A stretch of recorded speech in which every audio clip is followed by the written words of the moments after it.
Hey there, folks. Tonight we're diving headfirst into the wild world of digital currencies. Specifically, we're talking about the potential showdown brewing between cryptocurrencies like our old pal Bitcoin and the new kid on the block, central bank digital currencies, or CBDCs for short.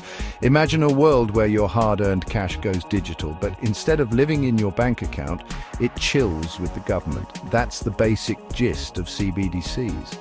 Now, some folks are saying that CBDCs are about to make cryptocurrencies obsolete, like a flip phone in a smartphone world. But hold your horses. Crypto has been kicking and screaming its way into the mainstream, and it's not going down without a fight. So buckle up, Buttercup, as we unpack this digital currency dilemma and see if CBDCs really have the chops to dethrone crypto. This ain't just some abstract economic theory, folks. This is about the future of how we pay for things, from your morning coffee to that sweet new NFT you've had your eye on. So, grab your thinking caps and let's get into it. All right, let's break down this whole CBDC thing. In the simplest terms, a CBDC is basically the digital version of a country's fiat currency. Think of it like this: your physical cash is like a paper airplane, while a CBDC is like a super sleek digital drone. Both can get you where you need to go, but the drone is faster, more efficient, and way cooler. CBDCs are issued and backed by a country's central bank, which means they're centralized. That's a big difference from cryptocurrencies, which are decentralized and operate independently of governments. Think of it like the difference between a public library and your buddy's messy garage. Both have books, but one is organized and controlled by the government, while the other is a free-for-all. Now, proponents of CBDCs argue that they offer a bunch of advantages.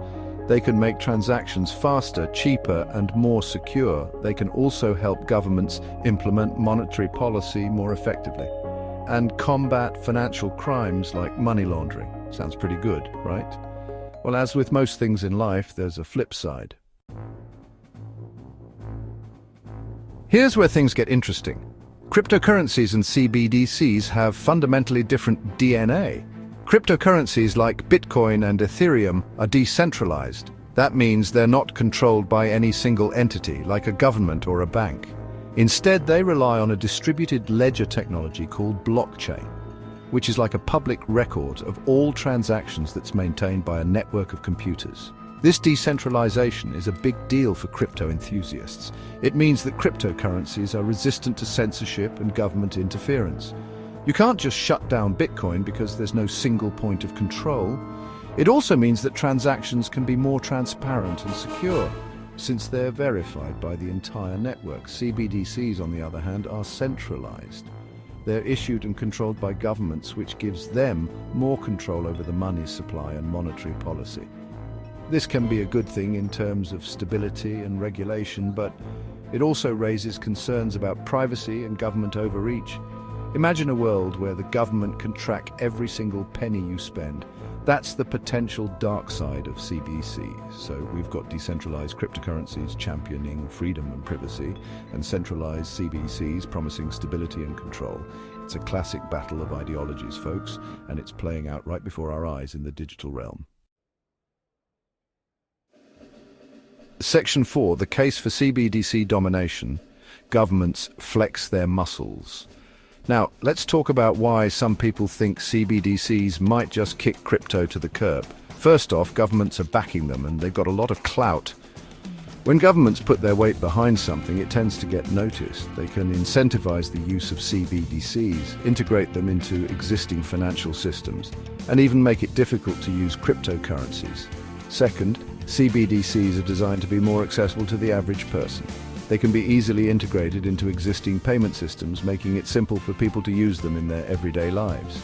Imagine paying for your groceries with a digital dollar that's just as easy to use as your credit card. That's the vision of CBDCs. Finally, governments are cracking down on the Wild West of crypto. They're worried about its use in illegal activities, its potential to disrupt financial stability, and the fact that they can't control it. This regulatory pressure could make it harder for cryptocurrencies to thrive. So governments are flexing their muscles, and they're betting big on CBDCs. But don't count crypto out just yet. It's got a few tricks up its sleeve.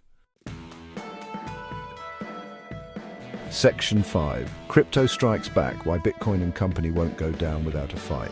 Alright, let's talk about why cryptocurrencies are still a force to be reckoned with. First and foremost, crypto is all about financial freedom. It gives people control over their money without the need for intermediaries like banks or governments. That's a powerful idea that resonates with a lot of people, especially those who distrust traditional financial institutions. Second, crypto is global. You can send Bitcoin to someone on the other side of the world just as easily as you can send it to your neighbor. This borderless nature of crypto makes it incredibly useful for international transactions and remittances. Finally, the crypto world is a hotbed of innovation. We're seeing the emergence of decentralized finance, DeFi, non-fungible tokens, NFTs, and smart contracts, all built on blockchain technology. These innovations have the potential to revolutionize finance, art, and even the way we govern ourselves. So, while governments are busy rolling out their CBDCs, the crypto world is busy building the future. It's a classic David versus Goliath story, and it's far from over. Section 6. Can't we all just get along? Coexistence in the digital currency arena. So who will reign supreme in the digital currency arena? Well, it doesn't have to be an either-or situation. It's entirely possible that CBDCs and cryptocurrencies could coexist, each serving different needs and niches within the financial ecosystem. CBDCs could become the go-to for everyday transactions, providing a stable and convenient way to pay for goods and services. Cryptocurrencies, on the other hand, could continue to thrive as alternative assets, stores of value, and platforms for innovation. The future of money is digital, folks, and it's going to be a wild ride. Whether CBDCs and cryptocurrencies will be locked in an epic battle for dominance or peacefully coexist remains to be seen. But one thing's for sure, it's going to be fascinating to watch it all unfold. That's our show.